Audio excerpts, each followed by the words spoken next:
Welcome everyone. আমাদের আজকের দ্বিতীয় লাইভ ক্লাসে 9টার যে লাইভ ক্লাসটার টপিক হচ্ছে গ্যাসের গতিতত্ত্ব। 10 মিনিট স্কুলের ফিজিক্স ফার্স্ট পেপারের আজকের দিনের জন্য সেকেন্ড লাইভ ক্লাসে তোমাদের স্বাগত। তো আজকে আমাদের দ্বিতীয় টপিকটা হলো গ্যাসের গতিতত্ত্ব, যেটা অনেক বড় একটা টপিক। এর মধ্যে অনেক বেসিক কনসেপ্ট ক্লিয়ার করতে হবে তোমাদের। যেসব কনসেপ্ট আমি ক্লিয়ার করব, সেসব কনসেপ্ট ক্লিয়ার করার আগে তোমরা যারা যারা প্রথম লাইভ ক্লাসটি করেছো তারা কমেন্ট করে আমাকে জানিয়ে দাও যে তোমরা প্রথম এবং দ্বিতীয় দুটো লাইভ ক্লাসই করছো, এবং যারা দ্বিতীয় ক্লাসে এসে নতুন ভাবে আমাদের সাথে জয়েন করেছো তারাও কমেন্টে জানিয়ে দাও। যারা এখনকার লাইভ ক্লাসটা করছো এবং 7টায় করোনি তারা টেনশন করো না। আজকের এই যে টপিক গুলো আছে সেটা ফার্স্ট লাইভ ক্লাস না করলেও তুমি কিছুটা বোঝার, বেশ অনেকটুকুই বোঝার কথা। তো আজকে আমরা যা যা কভার করবো তা হচ্ছে বর্গমূল, গড়, বর্গবেগ, অনেক বড় এবং কঠিন একটা নাম, যাকে ইংরেজিতে বলা হয় রুট মিন স্কোয়ার ভেলোসিটি। এটা এরপর সর্বাধিক সম্ভাব্য বেগ, গড় বেগ, গতিশক্তি, গড় মুক্ত পথ, স্বাধীনতার মাত্রা, শক্তির সমবিভাজন নীতি, শিশিরান। তো এইসব টপিক কিন্তু গ্যাসের গতিতত্ত্ব বা কাইনেটিক্স অফ গ্যাসের মধ্যেই পড়ে। তোমাদের আলোচনার প্রথম বিষয় হচ্ছে বর্গমূল, গড়, বর্গবেগ।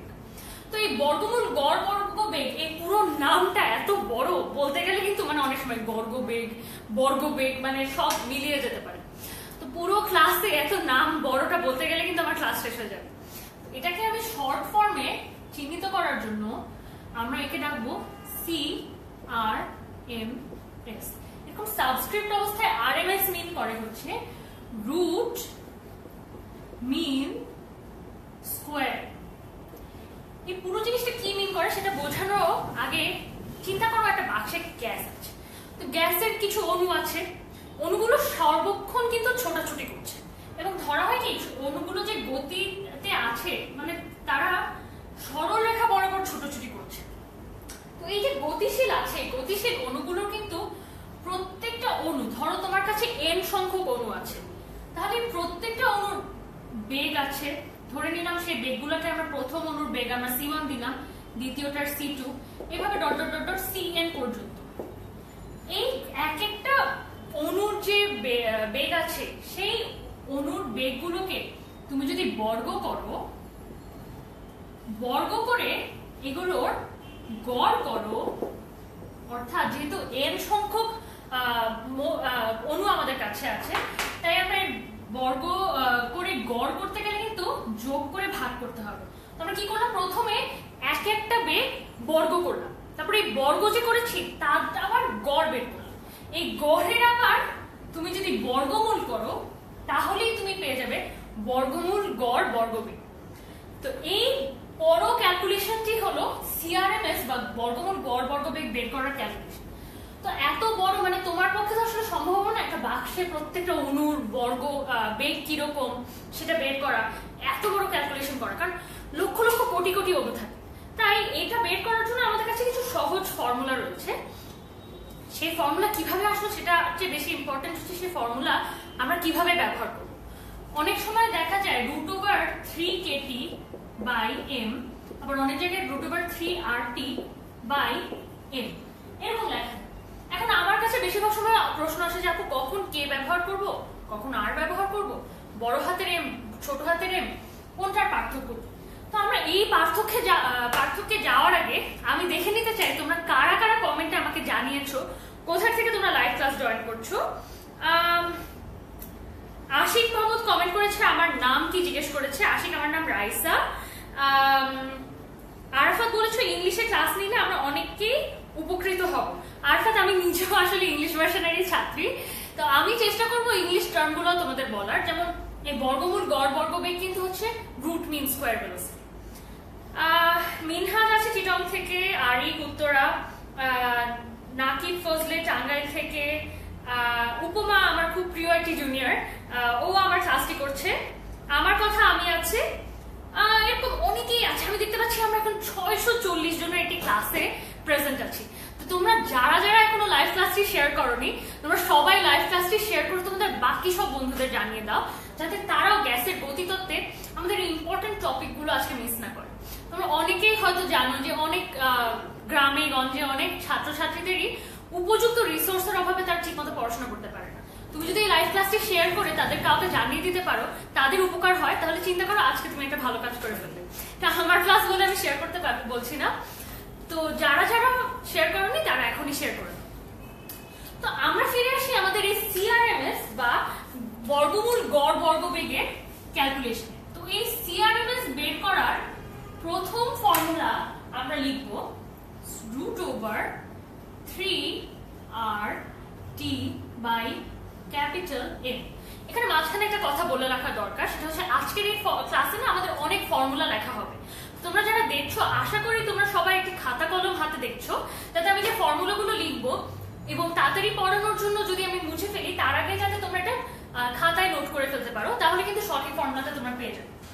আচ্ছা চিন্তা করো, গড় এই সিআরএমএস এর তো একটাই মান থাকে, এই মান ক্যালকুলেট করতে হয় এইভাবে, যেখানে 3 তো 3, আর হচ্ছে মোলার গ্যাস ধ্রুবক যা 8.316 জুল পার মোল পার কেলভিন, এই মানটা এখানে ব্যবহার করতে হবে, যেটা হচ্ছে এসআই এককের মান। হ্যাঁ, এখানে আমরা সবকিছু এসআই এককে ব্যবহার করব। তো এসআই এককে তাপমাত্রার একক কিন্তু হচ্ছে কেলভিন, এবং ভর, এই যে এই ভর, এটা কিন্তু খেয়াল রাখবে এটা হচ্ছে সেই গ্যাসের মোলার ভর। এই এম নিয়ে সবার সমস্যা হয়, এবং ট্রাস্ট মি, আমি জীবনে এমন কোনো মানুষ দেখিনি বা এমন কোনো এইচএসসি ছাত্রছাত্রী দেখিনি যারা একবার না একবার এই এম এর মান ভুল বসায় না। তাই তোমরাও সেই ভুলটি করতে চাও না, কারণ আগামীতে তোমাদের অ্যাডমিশন টেস্টে একবার ভুল করলে কিন্তু সেটা শুধরানোর আসলে খুব একটা উপায় থাকে না। তো এই এম হচ্ছে মোলার ভর। যেমন নাইট্রোজেনের মোলার ভর কি? 28 গ্রাম। এর মানে কি 1 মোল নাইট্রোজেন এর ভর হলো 28 গ্রাম। তো এটাই হচ্ছে নাইট্রোজেনের মোলার ভর। এখন এই যে গ্রামে আছে, গ্রাম কি ভরের এসআই একক? ভরের এসআই একক। তো এখানে আমরা সবকিছু যেহেতু এসআই এককে ব্যবহার করছি, তাই এটাকেও কিন্তু আমরা ইন কিলোগ্রাম ব্যবহার করতে হবে অবশ্যই, কারণ এখানে দেখা যাবে তোমাকে যদি নাইট্রোজেনের সিআরএমএস বের করতে দেয়, তুমি এমসিকিউতে এই জায়গায় 28 বসিয়ে দিয়েছো, তখন কিন্তু ভুল হয়ে যাবে। 28 into 10 to the power -3 kilogram হবে। অর্থাৎ যে মোলার ভরটা তুমি জানো যে কোনো এলিমেন্টের, সেই মোলার ভরটাকে তুমি কিলোগ্রামে ট্রান্সফার করে এরপরে লিখতে হবে। তাহলে আমরা পেয়ে গেলাম আমাদের প্রথম √3RT/M। এখন অনেক সময় দেখা যায় আরেকটা ফর্মুলা পাওয়া যায়, সেটা হচ্ছে √3kT/m। আচ্ছা, এখানে এই চিহ্নগুলো কিন্তু কিছুটা ভিন্ন হতে পারে, কিন্তু যখন কে আর আর এর চিহ্ন কখনোই বদলাবে। তো এই কে এর পরিচয় কি? কে এর নামটা তোমরা আমাকে কেউ একজন প্লিজ কমেন্ট করে জানিয়ে দাও। কে এর একটা স্পেসিফিক নাম আছে, একটা ধ্রুবক, এটা যেমন এটা মোলার গ্যাস ধ্রুবক, এই কে এরও একটা নাম আছে। তোমরা আমাকে কমেন্ট করে দ্রুত জানিয়ে দাও কারা কারা জানো, আর ততক্ষণ আমি কে কি সেটা বোঝাই। কে হচ্ছে এমন একটা ধ্রুবক, আমি এই অংশটুকু কিছুক্ষণের জন্য মুছে দিচ্ছি। কে হচ্ছে এমন একটা ধ্রুবক যেটা মোলার গ্যাস ধ্রুবককে অ্যাভোগাড্রো সংখ্যা দ্বারা ভাগ করলে পাওয়া যায়। অ্যাভোগাড্রো সংখ্যাকে আমরা এন এবং ছোট বড় হাতের এ সাবস্ক্রিপ্ট হিসেবে লিখে চিহ্নিত করেছি। তো এই অ্যাভোগাড্রো সংখ্যার মান আমরা অনেকে, মানে বেশিরভাগ মানুষই অবশ্যই এখন এর মধ্যে জানি 6.02 × 10⁻23। এটা হলো অ্যাভোগাড্রো সংখ্যা। তো তুমি যদি মোলার গ্যাস ধ্রুবককে অ্যাভোগাড্রো সংখ্যা দ্বারা ভাগ করো, তাহলে কিন্তু তুমি কে এর মান পেয়ে যাবে। তোমরা যারা কে এর নাম বলছো, যারা কে, যেহেতু এটাও একটা ধ্রুবক এবং এটাও একটা ধ্রুবক, কেও একটা ধ্রুবক, এই কে এর একটা নিশ্চয়ই নির্দিষ্ট মান আছে, সেই নির্দিষ্ট মানকে আমাকে কমেন্ট করে একটু প্লিজ জানিয়ে দাও। তো আমি এখানে যে ফর্মুলাটা লিখেছিলাম √3kT/m, এখানে আমি কি করেছি, এই যে 3RT আর কে অ্যাভোগাড্রো সংখ্যা দ্বারা ভাগ করেছি। তো এই এমটাকেও যেহেতু আমি এই নিউমারেটরে অ্যাভোগাড্রো সংখ্যা দ্বারা ভাগ করেছি বা উপরে অ্যাভোগাড্রো সংখ্যা দ্বারা ভাগ করেছি, তাই নিচেও আমরা অ্যাভোগাড্রো সংখ্যা দ্বারা ভাগ করব। একটা জিনিস চিন্তা করে দেখো, মোলার ভর এম কে তুমি যদি অ্যাভোগাড্রো সংখ্যা দ্বারা ভাগ করো, তাহলে তুমি কি পাবে? তুমি পাবে একটি অণুর ভর, কারণ 6.02 × 10⁻23 অণুর ভর ছিল ক্যাপিটাল এম বা মোলার ভর। এখন তুমি যদি তাকে অ্যাভোগাড্রো সংখ্যা দিয়ে ভাগ করে দাও, তাহলে তুমি একটা অণুর ভর বা একটা মলিকিউলের মাস পেয়ে যাচ্ছ। তাহলে উপরে এনে দিয়ে ভাগ করলাম, নিচে এনে দিয়ে ভাগ করলাম। তাহলে যে স্মল এমটা আছে, এই স্মল এম চিহ্নিত করছে একটি অণুর ভর। তোমরা যারা দেখছো অবশ্যই খাতায় এটা নোট করে রাখতে ভুলবে না। আমার কাছে প্রশ্ন এসেছিল, আপু কখন কে এবং কখন আর ব্যবহার করো? যখন তোমার কাছে একটি অণুর ভর দেওয়া থাকবে তখন তুমি এই 3kT/m ফর্মুলাটি ব্যবহার করবে, এবং যখন তোমার কাছে মোলার ভর এই তথ্যটি দেওয়া থাকবে তখন মোলার ভর কেজিতে নিয়ে এই ফর্মুলাটি, প্রথম ফর্মুলাটি ব্যবহার করবে। তো এই তো গেল দুটো 3RT/m এবং 3kT/m। হ্যাঁ, আমি দেখতে পাচ্ছি কমেন্টে আমাকে তানভীর বলেছে বোলসম্যান কনস্ট্যান্ট, ফারজানা আফরোজ মনি বলেছে ভোল্টেজ ম্যান ধ্রুবক। আপু তোমার নাম যে স্পেলিংটা আছে সেটা একটু কেয়ারফুলি দেখবে। স্পেলিংটা হচ্ছে, যেহেতু একজন বিখ্যাত বিজ্ঞানীর নাম, আমরা এটা ভুল করতে চাই না। এটা হচ্ছে বোলসম্যান ধ্রুবক, এই ধরনের স্পেলিং। তাহলে বোলসম্যান ধ্রুবক। এবং আমি দেখতে পাচ্ছি অনেকেই পিয়াস, ইয়াসিন, তারপরে হচ্ছে তানভীর, রবিন, অনেকেই আমাকে সঠিক উত্তরটি, মনি, আব্দুল্লাহ হাসান, অনেকেই আমাকে বোলসম্যান কনস্ট্যান্টের সঠিক মানটি জানিয়ে দিয়েছো। তোমরা যারা যারা আমাকে সঠিক মানটি জানিয়ে দিতে পেরেছো তাদেরকে অসংখ্য ধন্যবাদ। এখন আমরা এবং যারা বোলসম্যান কনস্ট্যান্টের সঠিক মানটি জানো না তারা একটু বই খুলে দেখলেই আসলে পেয়ে যাবে এই কে এর ভ্যালু কি, বা তোমরা গুগলেও সার্চ করতে পারো। এখন আর দেরি না করে আমরা চলে যাই আমাদের এর পরের টপিকে। সিআরএমএস কে তুমি ঘনত্ব এবং চাপ দিয়ে কিভাবে বের করবে? এখানে একটা ফর্মুলা আছে, সেটা হচ্ছে 3p/ρ। এই রো হচ্ছে ঘনত্ব এবং এই পি হচ্ছে চাপ। এই ফর্মুলাটা বেশ গুরুত্বপূর্ণ। মাঝে মাঝেই চাপ এবং ঘনত্ব দিয়ে তোমাকে বলবে সেই গ্যাসের সিআরএমএস বা বর্গমূল, গড় বর্গবেগ বের করবে। তখন তুমি 3p/ρ দিয়ে এটা বের করে ফেলতে পারবে, যেখানে চাপের একক হচ্ছে নিউটন পার মিটার স্কয়ার এবং রো হচ্ছে কেজি/মিটার কিউব। আশা করি তোমরা এটাও কপি করে ফেলেছো। তো এখন আমরা চলে যাব আমাদের পরের টপিকে, সেটা হচ্ছে সর্বাধিক সম্ভাব্য বেগ। তো সর্বাধিক সম্ভাব্য বেগ বা মোস্ট প্রবাবল, ম্যাক্সিমাম প্রবাবল ভেলোসিটিটা আসলে কি? দেখো, অনেকগুলো তো অণু আছে আমাদের কাছে একটা গ্যাসের। তো এই প্রত্যেকটা অণুর যেই বেগের মানটা যেটা হতে পারে, নাম থেকে বুঝতে পারছো সর্বোচ্চ সম্ভাব্য, মানে যেই বেগের মানটি হওয়া সবচেয়ে বেশি সম্ভব সেই মানটি আমরা বের করতে চাচ্ছি। সেই মানটিকে ধরো আমরা লিখলাম সর্বাধিক সম্ভাব্য বেগ। এই সর্বাধিক সম্ভাব্য বেগকে আমরা লিখতে পারি, যদি v দিয়ে আমরা চিহ্নিত করি তাহলে আমরা লিখতে পারি এটা হচ্ছে √2kT/m অথবা √2RT/M। আশা করি তোমরা যারা যারা এখন দেখছো তারা সবাই আর এবং কে, ক্যাপিটাল এম এবং স্মল এম, এটা কখন ইউজ করতে হবে সেই ডিফারেন্সটা বুঝতে পেরেছো। কখনোই কিন্তু তুমি আর এর সাথে একটি অণুর ভর ব্যবহার করতে পারবে না।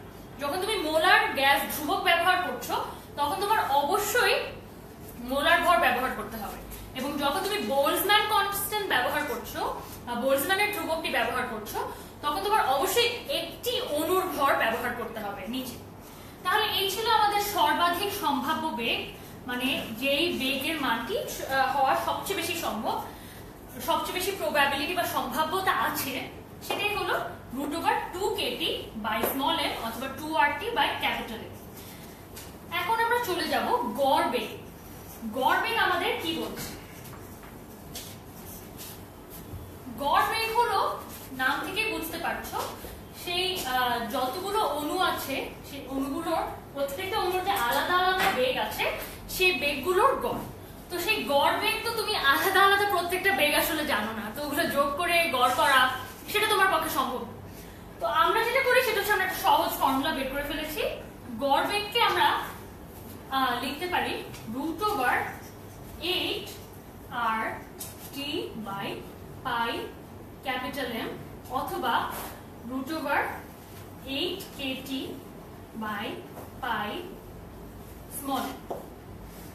এই হচ্ছে আমাদের গড় বেগ, যেখানে 8 RT capital RT by pi m এ এখানে আমরা ব্যবহার করব মোলার ভর কেজিতে, এবং নিচে আছে 8 kT by pi small m, যেখানে এই স্মল m টা নির্দেশ করছে একটি অণুর ভর।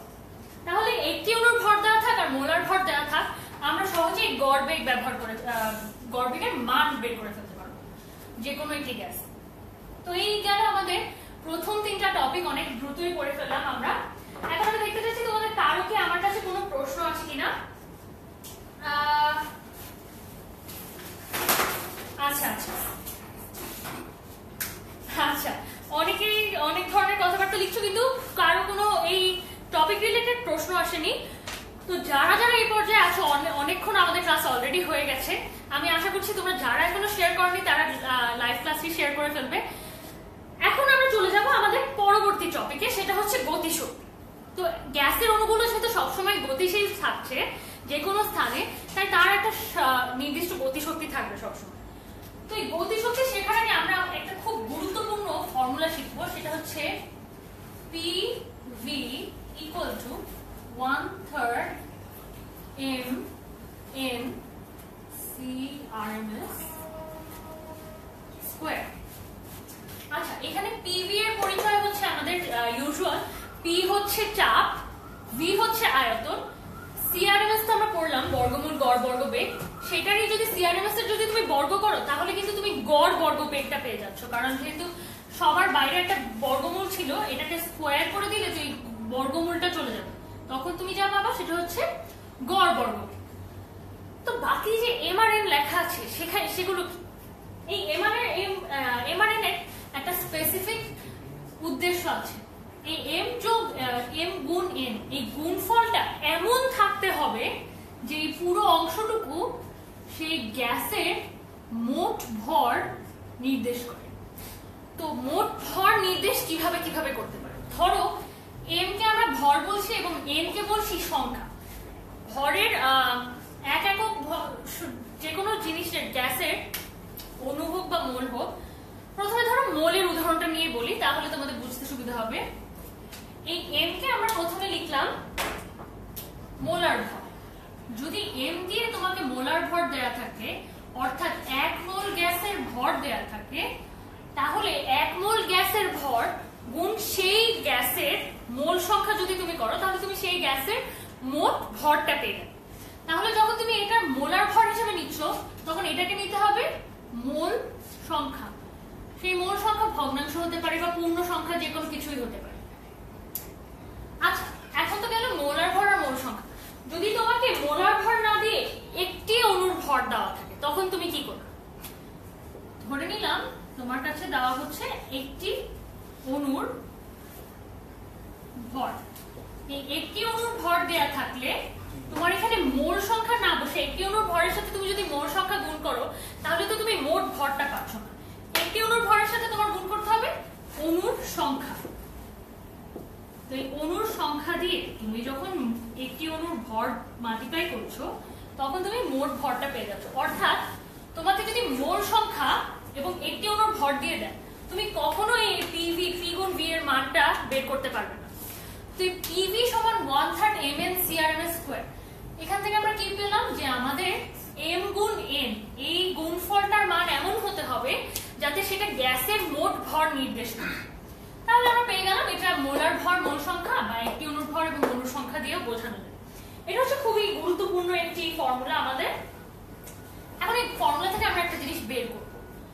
সেই একটা জিনিস বের করার জন্য এই অবস্থায় ধরে রাখো, এই PV সমান 1/3 mn CRMS স্কয়ার। এটাকে যদি আমি এভাবে না লিখে, আমি এখানে উপরে একটা 1/3 এর জায়গায় এটা 2 নিয়ে আসি, 2/3। তো উপরে যদি আমি এটা 2 দিয়ে গুণ করে দিই, তাহলে নিশ্চয়ই 2 দিয়ে ভাগও করতে হবে, না হলে এই PV এর অংশটুকু তো আর এটার সমান হবে না। তাই সমান এবং অপরিবর্তিত রাখার জন্য আমি যেহেতু 2 দিয়ে গুণ করেছি, আমি এখানে লিখবো 1/2 mn CRMS স্কয়ার। এখন তাকিয়ে দেখো, এই যে mn এটা হচ্ছে কি মোট ভর, ধরলাম আমরা ক্যাপিটালে, এবং CRMS কি, CRMS হচ্ছে তার বর্গমূল গড় বর্গবেগ, এই বেগের বর্গ বা বেগের স্কয়ার। তো আমরা জানি গতিশক্তি, যে কোনো একটি গতিশীল বস্তুর গতিশক্তি হচ্ছে E(k) সমান সমান হাফ mv স্কয়ার, যেখানে m হচ্ছে সেই বস্তুর ভর, মোট ভর, এবং v হচ্ছে সেই বস্তুর বেগ। তো এই বস্তুর যদি এই গ্যাসের এই অংশটুকু কি, এই অংশটুকু তাহলে আমরা লিখতে পারবো সেই গ্যাসের গতিশক্তি বা কাইনেটিক এনার্জি। তাহলে আমরা লিখতে পারলাম PV সমান সমান 2/3 EK, যেখানে EK দিয়ে আমরা কি বোঝাচ্ছি, EK দিয়ে আমরা বোঝাচ্ছি গতিশক্তি। তো এই গতিশক্তির এই ইকুয়েশনটা আমরা পেয়ে গেলাম। এখন আমরা আরেকটা জিনিস দেখতে পারি, প্রথম ক্লাসে, এখানে যারা প্রথম ক্লাসটি করেছো তারা একটা সুবিধা পাবে। প্রথম ক্লাসে আমরা আদর্শ গ্যাসের সমীকরণ পড়েছি। সেই আদর্শ গ্যাসের সমীকরণে লেখা ছিল PV সমান সমান nRT। এই n হচ্ছে মোল সংখ্যা। তো যদি আমি এক মোল গ্যাসের কথা চিন্তা করি, ধরে নিলাম এক আণবিক বা মনো অ্যাটমিক একটা গ্যাসের কথা আমি চিন্তা করছি, যার মনো অ্যাটমিক গ্যাসের উদাহরণ হচ্ছে ধরো হিলিয়াম, নিয়ন ইত্যাদি। তো এরকম এমন একটি এক আণবিক গ্যাসের কথা আমি চিন্তা করছি যার 1 মোল আমার কাছে আছে। তো 1 মোল থাকলে n এর মান 1 হয়ে PV সমান সমান RT হয়ে যাবে।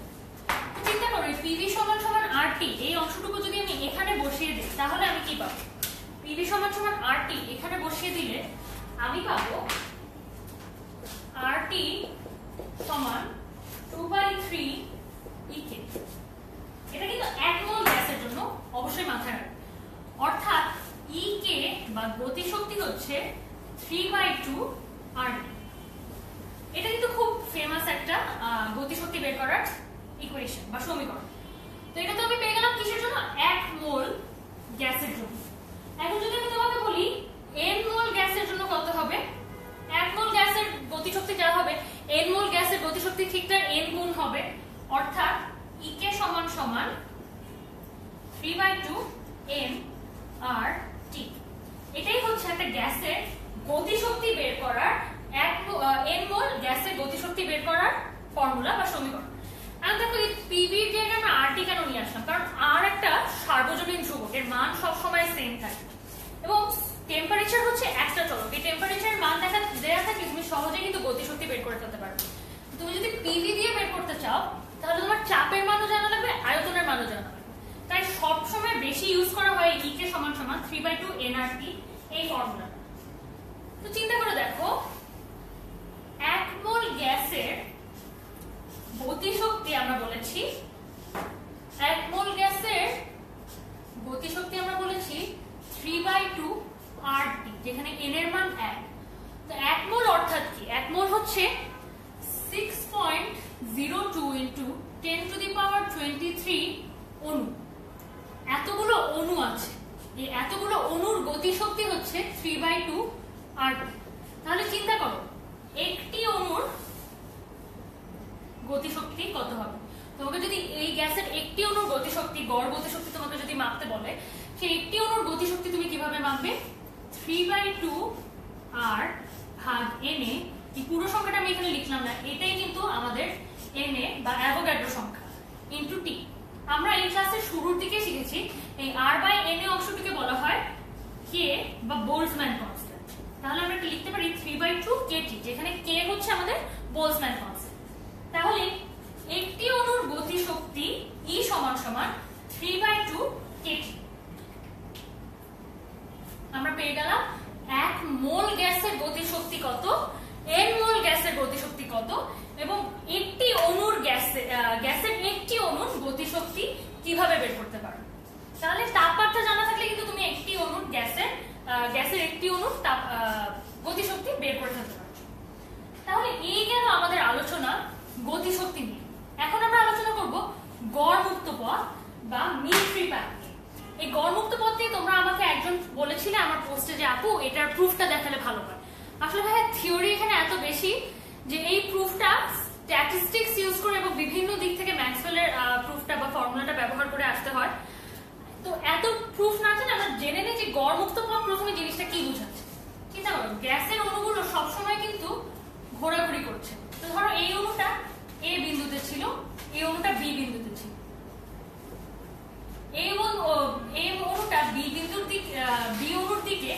গতিশীল হয়ে বি অণুর সাথে যদি এটা ধাক্কা খায়, ধাক্কা খেয়ে ধরো সে বি থেকে সি বিন্দুতে চলে আসে, এই এ যে ইয়েটা ছিল, এ যে অণুটা ছিল, তাহলে আমরা কি দেখছি একটা বাক্সে যদি তুমি গ্যাস রাখো, অণুগুলো সর্বক্ষণ কি হবে, একটার সাথে একটা ধাক্কা খাবে, সেই বাক্সের দেয়ালের সাথে ধাক্কা খাবে।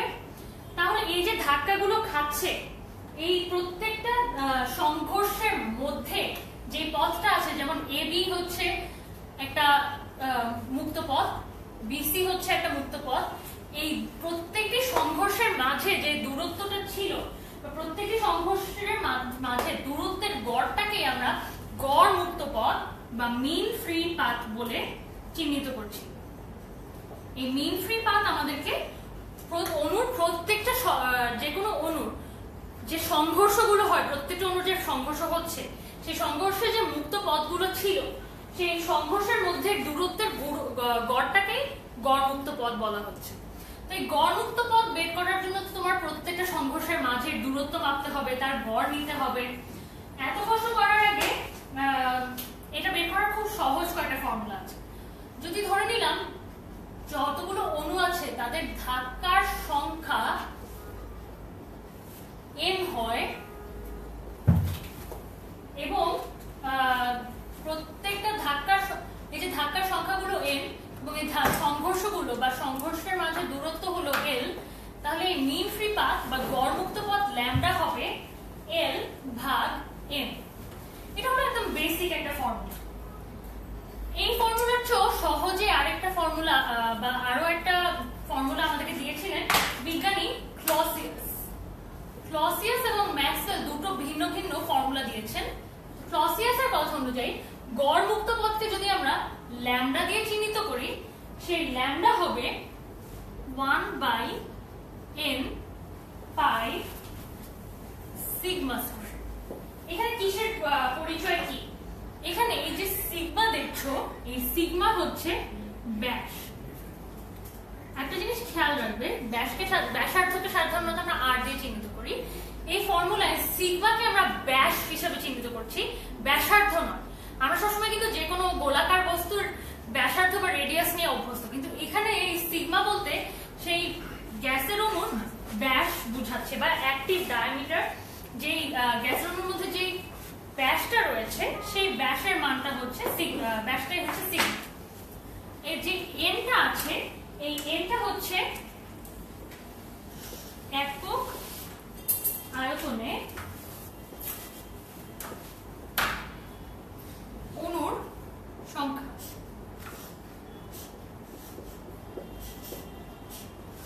একক আয়তনে অণুর সংখ্যাকে এম বোঝাচ্ছে, আর ল্যামডা তো হচ্ছে আমাদের গড় মুক্ত পথ। তো ক্লসিয়াস সাহেব আমাদেরকে বলেছেন 1/n পাই সিগমা স্কয়ার। এই ক্যালকুলেশনটা করলে আমরা গড় মুক্ত পথ পেয়ে যাব। কিন্তু ম্যাক্সওয়েল নামে একজন বিজ্ঞানী, তিনি বললেন যে না, এটুক দিয়ে হবে না। তার কথা অনুযায়ী গড় মুক্ত পথ বের করতে হলে নিচে একটা √2 দিয়ে গুণ করতে হবে, 1/√2n পাই সিগমা স্কয়ার। এখানে সিগমা আগের মতোই অণুর ব্যাস বোঝাচ্ছে এবং এনও একক আয়তনে অণুর সংখ্যা বোঝাচ্ছে।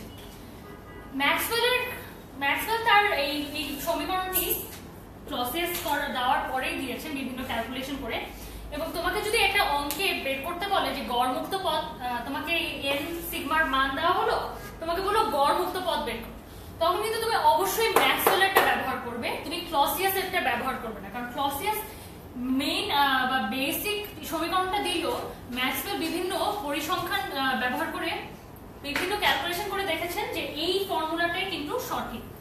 তাই কোনো ম্যাথ করতে বলে ম্যাক্সওয়েলের এই √2 ভাগ করে এই ফর্মুলাটা ব্যবহার করবে, মানে নিচে √2 রেখে এই ফর্মুলাটা ব্যবহার করবে। তো আমরা চলে এসেছি আমাদের ক্লাসের খুবই ইম্পর্টেন্ট টপিক আজকে, স্বাধীনতার মাত্রা। স্বাধীনতার মাত্রা আসলে কি বলো? চিন্তা করো, তুমি একটা রাস্তায়, এই রাস্তা বরাবর ধরো আমাদের সবার প্রিয় রাতুল ভাইয়া হাঁটাহাঁটি করছে। উনি রাস্তাটা লম্বা একটা রাস্তা, এই রাস্তা বরাবর একবারে এই মাথা থেকে এই মাথায় যাচ্ছেন, এ থেকে বি মাথায় যাচ্ছেন, আবার বি থেকে এই মাথায় আসছেন, বা কিছুক্ষণ পায়চারি করছেন। তো এইটা হলো, তাহলে আমরা এক্স অক্ষ বরাবর আমরা যদি তার অবস্থানটা নির্ণয় করতে চাই কোনো একটা সময়, তাহলে বললাম এক্স অক্ষ বরাবর তিনি এই রাস্তার মাথা থেকে 5 মিটার দূরত্বে আছেন, এই অবস্থায় আছে, তাহলে একটা অক্ষ ব্যবহার করে বা একটা স্থানাঙ্ক ব্যবহার করে কিন্তু আমি তার অবস্থানটা নির্ণয় করতে পারছি। তারপরে আবার যদি ধরো এই ওয়াই অক্ষ বরাবর এদিকে ধরো দেখা গেল আয়মান ভাই দাঁড়িয়ে আছে, তো রাতুল ভাই ভাবলেন অনেক কিন্তু আয়মানের সাথে দেখা হয় না, তাই আমি একটু আয়মানের সাথে গিয়ে দেখা করে আসবো। তো এখন তিনি এদিক দিয়ে হেঁটে হেঁটে যেতে পারেন, উনি এদিক দিয়ে হেঁটে হেঁটে যেতে পারেন, বিভিন্ন দিক দিয়ে যেতে পারেন। তো এই দিক দিয়ে যখন হেঁটে উনি ধরো কিছুটা এই পজিশনে আসলেন, তখন তার অবস্থান বোঝানোর জন্য কিন্তু আমার দুটো ভিন্ন ভিন্ন স্থানাঙ্ক প্রয়োজন হবে। তখন তার অবস্থান বোঝানোর জন্য আমার ওয়াই অক্ষ বরাবর এবং এক্স অক্ষ বরাবর দুটো স্থানাঙ্কের দরকার হবে। তাহলে দেখো প্রথমে তোমার স্বাধীনতা মানে চলাচলের স্বাধীনতা ছিল কি একটা অক্ষ বরাবর বা একটা দিক বরাবর, এখন তোমার চলাচলের স্বাধীনতা দুই দিক বরাবর হয়েছে। এখন দেখা গেল যদি আমি রাতুল ভাইকে এখানে একটা সিঁড়ি দিয়ে দিই, ভাইয়া ধরো সিঁড়ি বেয়ে উঠছেন, সিঁড়ি বেয়ে উঠলে তখন একটা উচ্চতাও আছে, তখন তার চলাচলের স্বাধীনতা দৈর্ঘ্য এবং রাস্তার এক্স অক্ষ ওয়াই অক্ষ এবং হাইট বরাবর জেড অক্ষ বরাবরও নিতে হবে। তখন তার যদি অবস্থানটা আমি জানতে চাই, আমার তিনটা স্থানাঙ্ক ব্যবহার করতে হবে। এখান থেকে আসলে আমরা স্বাধীনতার মাত্রাটা সহজে বুঝিয়ে ফেলতে পারি। এই স্বাধীনতার মাত্রা হলো যে কোনো একটা গতিশীল বস্তুর অবস্থান ব্যাখ্যা করতে তোমার যতগুলো স্বাধীন স্থানাঙ্ক প্রয়োজন তাকে আমরা কিন্তু ডিগ্রিজ অফ ফ্রিডম বা সেই গতিশীল বস্তুর স্বাধীনতার মাত্রা বলছি। তো এই স্বাধীনতার মাত্রা এক পারমাণবিক গ্যাসের জন্য এবং দ্বিপারমাণবিক গ্যাসের জন্য দুটো ভিন্ন ভিন্ন মান আছে। তোমরা যারা যারা এক পারমাণবিক গ্যাসের জন্য এবং দ্বিপারমাণবিক গ্যাসের জন্য এই স্বাধীনতার মাত্রার মানটি জানো, তারা কমেন্ট করে আমাকে দ্রুত জানিয়ে দাও। এবং ক্লাসের যেহেতু খুবই গুরুত্বপূর্ণ টপিকের শেষ অংশে আমরা চলে এসেছি, তাই তোমরা যারা এখনো ক্লাসটি শেয়ার করোনি তারা ক্লাস শেয়ার করো। আমি দেখছি অডিয়েন্স নাম্বার আমাদের কমে গেছে, যারা যদি এখানে কম মানুষ দেখে তাহলে তো তারা গুরুত্বপূর্ণ টপিকটি শিখতে পারবে। তাই স্বাধীনতার মাত্রার পরে শক্তি সমবিভাজন নীতি বোঝানোর আগে তোমরা লাইভ ক্লাসে শেয়ার করে ফেলো। আমরা বুঝে নিলাম স্বাধীনতার মাত্রা বা ডিগ্রিজ অফ ফ্রিডম কাকে বলে। গতিশীল বস্তুর অবস্থান বোঝানোর জন্য যতগুলো স্বাধীন স্থানাঙ্কের প্রয়োজন হয়। তো এখন শক্তি সমবিভাজন নীতি আমাদেরকে কি বলছে, একটা গতীয় সিস্টেমে যদি আমি এটা গতিশীল সিস্টেম, একটা এমন একটা সিস্টেম যেখানে একটা গতিশীল বস্তু আছে, এই গতীয় সিস্টেমের মোট যে শক্তি থাকে, এই মোট শক্তি তার বিভিন্ন স্বাধীনতার মাত্রার ভেতরে সমভাবে বণ্টিত। অর্থাৎ তুমি যদি একটি গতিশীল বস্তু হও এবং তোমার স্বাধীনতার মাত্রা হয় ধরো 7, তাহলে এই 7টি স্বাধীনতার মাত্রার ভেতরে তোমার মোট শক্তি সমভাবে বণ্টিত থাকে। এই সমভাবে বণ্টিত থাকার সিগনিফিকেন্সটা কি, গ্যাসের প্রতিটি স্বাধীনতার যে মাত্রা থাকবে, ধরো যে একটা গ্যাসের স্বাধীনতার মাত্রা 7, অর্থাৎ 7টি যে স্বাধীনতার মাত্রা আছে, 7টি স্বাধীনতার মাত্রার প্রত্যেকটির গড় শক্তি হবে ½ kT। একটু মনে করে দেখো তো, আমরা কিন্তু এই ক্লাসের মাঝে বলেছিলাম এক আণবিক গ্যাসের জন্য গতিশক্তি, এক আণবিক গ্যাসের একটি অণুর জন্য গতিশক্তি হচ্ছে 3/2 kT। তাহলে চিন্তা করো আমি কি বলেছি, ½ kT হবে প্রত্যেকটি স্বাধীনতার মাত্রা বরাবর তার শক্তি সমভাবে বণ্টিত থাকবে এবং এক একটি স্বাধীনতার মাত্রায় বরাবর তার শক্তি থাকবে হচ্ছে ½ kT সম। তাহলে এই 3টাকে যদি আমি আলাদা করে লিখতে পারি সামনে এনে ইনটু ½ kT, তাহলে এই অংশটুকু কি 3 কি তার স্বাধীনতার মাত্রা। তার মানে আমার প্রশ্নের উত্তর আমি নিজেই দিতে পারছি, যা যেসব গ্যাস এক পারমাণবিক বা মনো অ্যাটমিক সেসব গ্যাসের স্বাধীনতার মাত্রা 3 এবং তাদের শক্তি সমবিভাজন নীতি অনুযায়ী তাদের গতিশক্তি হচ্ছে E কে সমান সমান 3/2, একটি অণুর 3/2 kT। তো তাহলে দ্বিপারমাণবিক গ্যাস যেগুলো থাকবে তাদের একটি অণুর গতিশক্তিও হবে এখানে কত হবে সেটা দেখার জন্য আমি দেখতে চাই তোমরা কে কে আমাদেরকে ইয়েস মৌমিতা আমাকে বলেছে 3 and 5। এরপরে সিদ্দিক আহমেদ কমেন্ট করেছে 1 পরমাণু আবার 3 পরমাণু হয় কিভাবে। আচ্ছা সিদ্দিক, 1 পরমাণু এবং 3 পরমাণু হচ্ছে না, আমরা যেটা নিয়ে কথা বলছি সেটা হচ্ছে স্বাধীনতার মাত্রা। এই স্বাধীনতার মাত্রা এক পরমাণু গ্যাস, মানে যেসব গ্যাস এক পরমাণু বিশিষ্ট, যেমন ধরো হিলিয়াম, নিয়ন, এই ধরনের গ্যাসের জন্য তার স্বাধীনতার মাত্রা হলো 3 হচ্ছে তার স্বাধীনতার মাত্রা। এটা এক পরমাণু 3 পরমাণু হয়ে যায়নি। এছাড়া 2 পরমাণু মানে দ্বিপারমাণবিক যে এটা থাকে, গ্যাসগুলো থাকে, দ্বিপারমাণবিক যে গ্যাসগুলো থাকে, সেই গ্যাসগুলোর ডিগ্রিজ অফ ফ্রিডম বা স্বাধীনতার মাত্রা হচ্ছে 5। এখানে কিন্তু দ্বিপারমাণবিক গ্যাস 5 পারমাণবিক গ্যাস হয়ে যায়নি, এখানে দ্বিপারমাণবিক গ্যাসের স্বাধীনতার মাত্রা আমরা বলেছি, স্বাধীনতার মাত্রা হচ্ছে 5। তো এই স্বাধীনতার মাত্রার সাথে কিন্তু শক্তি সমবিভাজন নীতিটি আমরা একসাথে পড়ে নিতে পারি। এখন আমরা জেনে নিলাম স্বাধীনতার মাত্রা কি এবং শক্তির বিভাজন নীতি। এখন আমরা আমাদের ক্লাসের শেষ টপিকে চলে আসলাম, সেটা হচ্ছে শিশিরাঙ্ক। শিশিরাঙ্কের কনসেপ্টটা বোঝার আগে তোমাদেরকে আর্দ্রতার কনসেপ্টটা বুঝতে হবে। সেটা হচ্ছে আর্দ্রতা আমাদেরকে কি বলছে। আর্দ্রতা বলছে একটি জায়গা, ধরো আজকে আমি যে রুমে ক্লাস নিচ্ছি সেই রুমটি কতটুকু শুষ্ক বা কতটুকু সিক্ত। এখন একটা রুম সিক্ত হয় কিভাবে? আমরা সবাই জানি বাতাসে জলীয় বাষ্প প্রেজেন্ট আছে, বা এটাকে ইংরেজিতে বলা হয় ওয়াটার ভেপ। তো এই যে বাতাসে জলীয় বাষ্প যে থাকে, এই জলীয় বাষ্প আসলে কিভাবে থাকে? বাতাসে জলীয় বাষ্প থাকে, ধরো আমার কাছে এটা একটা রুম, এই রুমে জলীয় বাষ্পের একটা ধারণ ক্ষমতা থাকে। অর্থাৎ ধরো রুমে 5 গ্রাম জলীয় বাষ্প আছে এবং রুমের তাপমাত্রা হলো ধরো 30 ডিগ্রি সেলসিয়াস। হ্যাঁ, এখন এই 30 ডিগ্রি সেলসিয়াস তাপমাত্রায় আমি এই জলীয় বাষ্পের পরিমাণ 5 গ্রাম থেকে বাড়িয়ে 7 গ্রাম করলাম। কিছু হলো না, 7 গ্রাম করলাম, একটু জলীয় বাষ্পের পরিমাণ বাড়লো, রুমে যারা আছে তাদের একটু অস্বস্তি লাগতে থাকলো। এখন 7 গ্রামের পরে বাড়িয়ে আমি এটা করলাম 9 গ্রাম। এরপরে দেখা যাবে কি 9 গ্রামের পর যখন আমি 10 গ্রাম করে ফেলছি, তখনই এই রুমে যে জলীয় বাষ্পগুলো ছিল সেই জলীয় বাষ্পগুলো কিছুটা শিশিরের আকারে পড়তে থাকছে। অর্থাৎ শিশির ফর্ম হচ্ছে বা পানির ছোট ছোট বিন্দু ফর্ম হচ্ছে। এই বিন্দুটাই হচ্ছে মানে তার মানে হচ্ছে রুমে যতটুকু জলীয় বাষ্প থাকতে পারে সেটার একটা ধারণ ক্ষমতা আছে।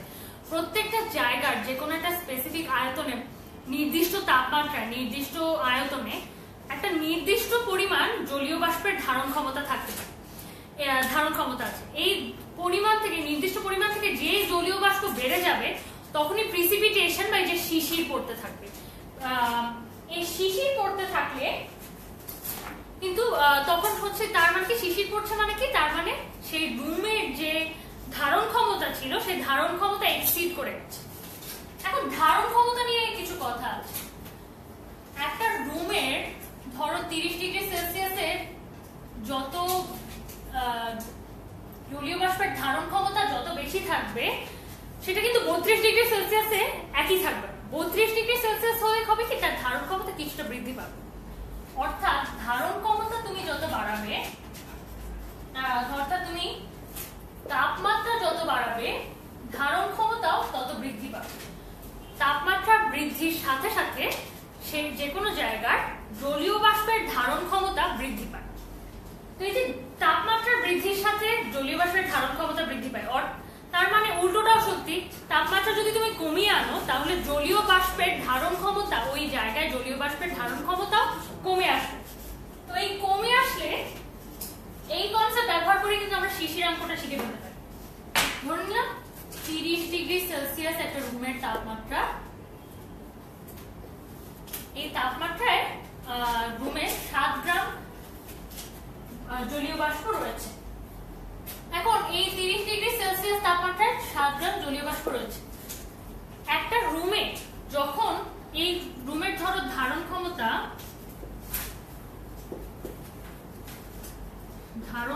হলো 10 গ্রাম, যখন 7 গ্রাম রয়েছে তখন আমরা বলবো এই রুমটি জলীয় বাষ্প দ্বারা অসম্পৃক্ত। এই দুটো টার্ম যাকে ইংরেজিতে যে অসম্পৃক্ত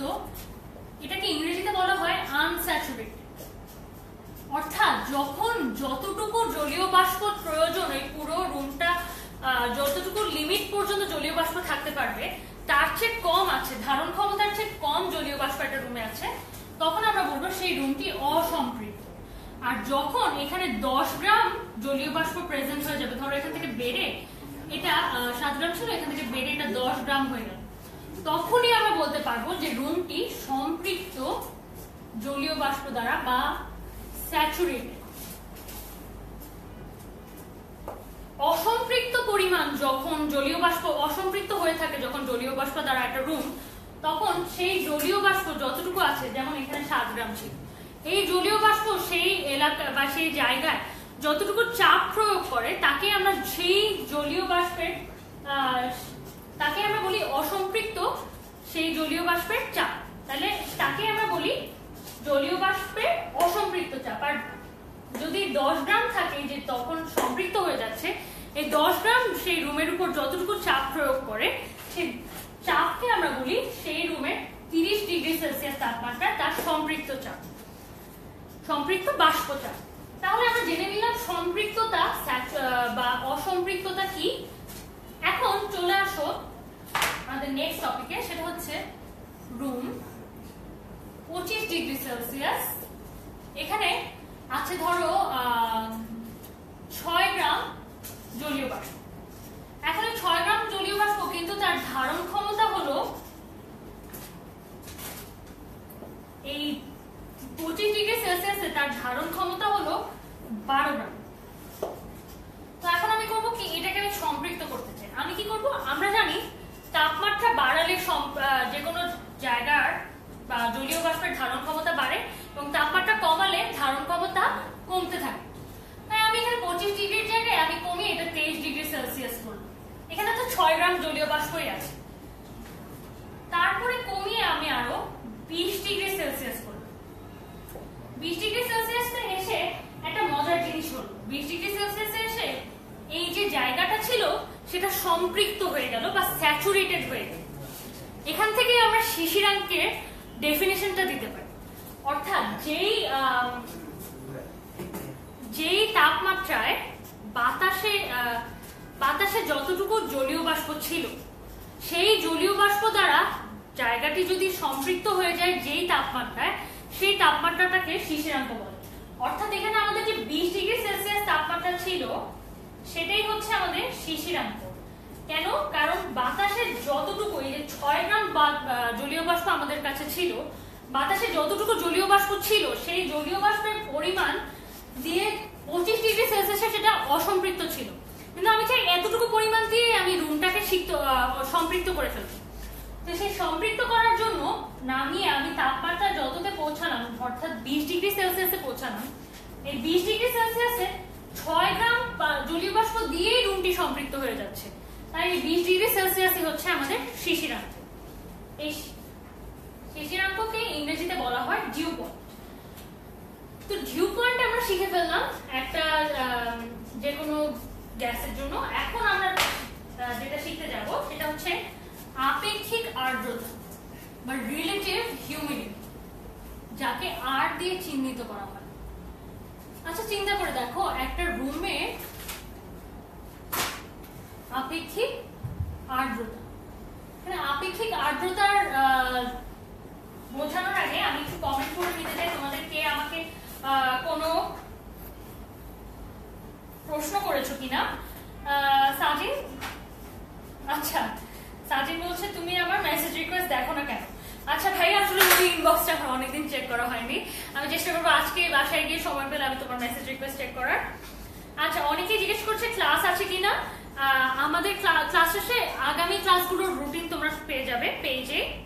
আচ্ছা, আর হচ্ছে হৃদয় হাসান বলছে সে আজকে ফার্স্ট এমএন স্কুলে ক্লাস করছে, তার খুব ভালো লাগছে, থ্যাংক ইউ। আচ্ছা, তানজিল বলছে আপু কোনো কমেন্টই পড়ে না। আচ্ছা, এখানে একটা প্রবলেম আছে, আমি যদি বেশি কমেন্ট করি তোমরা বলবে আপু খালি বেশি কমেন্ট করতে চায়, ক্লাসের ভিউয়ার বাড়াতে চায়, ক্লাসের টপিক কভার করে না। কারণ আমাদের কিন্তু আজকে এখনো অনেকগুলো টপিক এবং আমাদের অলরেডি মনে হয় 1 ঘন্টার কাছাকাছি চলে এসছে। লাস্ট টপিকটা পড়াতেও বেশ কিছুক্ষণ সময় লাগবে। কমেন্ট বেশি পড়তে গেলে ক্লাস বেশি করানো যায় না, আবার ক্লাস যদি বেশি করাতে চাই তাহলে কমেন্ট বেশি পড়া যায় না। আশা করি সেই প্রবলেমগুলো তোমরা একটু কনসিডার করে আমাদের ক্লাসগুলো করবে।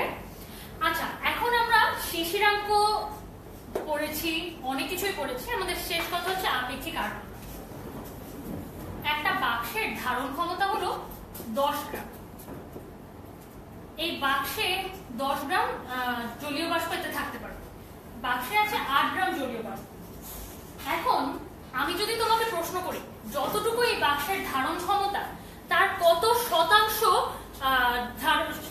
শতাংশ জলীয় বাষ্প এই বাক্সে আছে, তাহলে তোমরা কি উত্তর দিবে?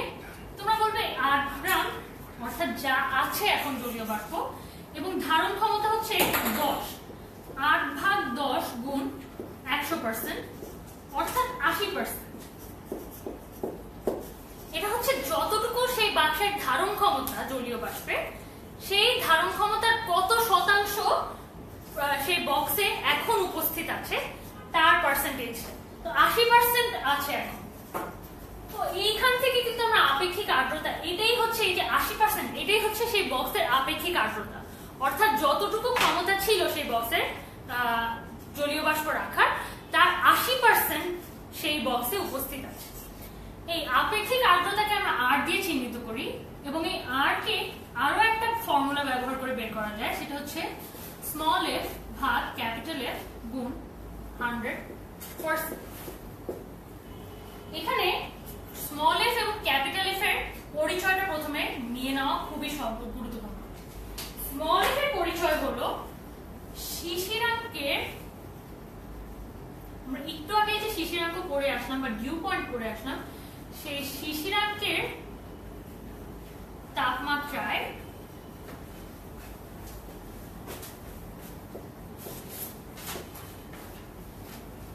সম্পৃক্ত বাষ্পচাপ।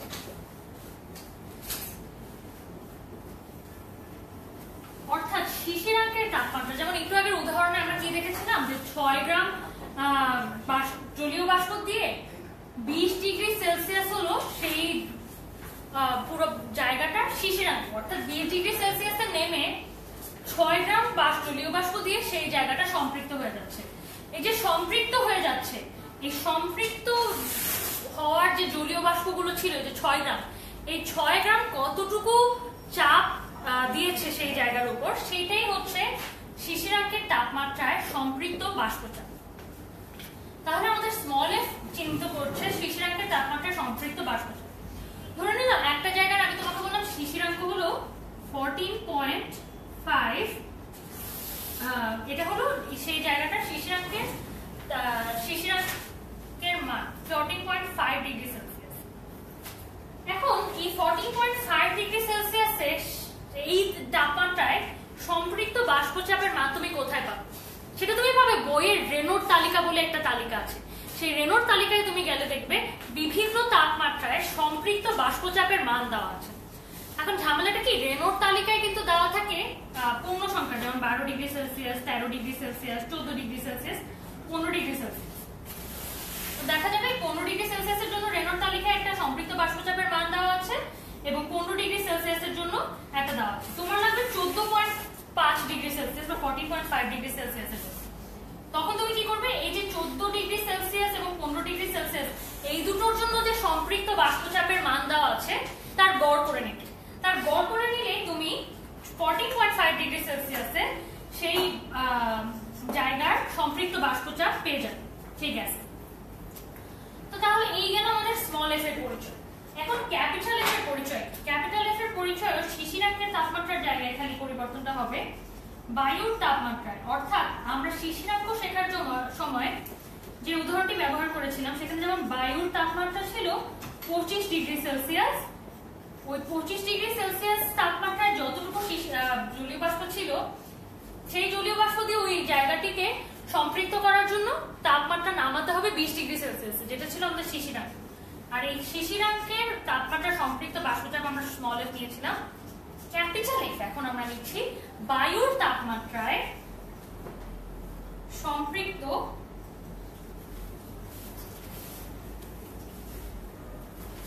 এখানে লিখলে বোধহয় তোমরা দেখতে পারবে না, একটু বায়ুর তাপমাত্রায় এই জায়গায় আমি লিখে দিলাম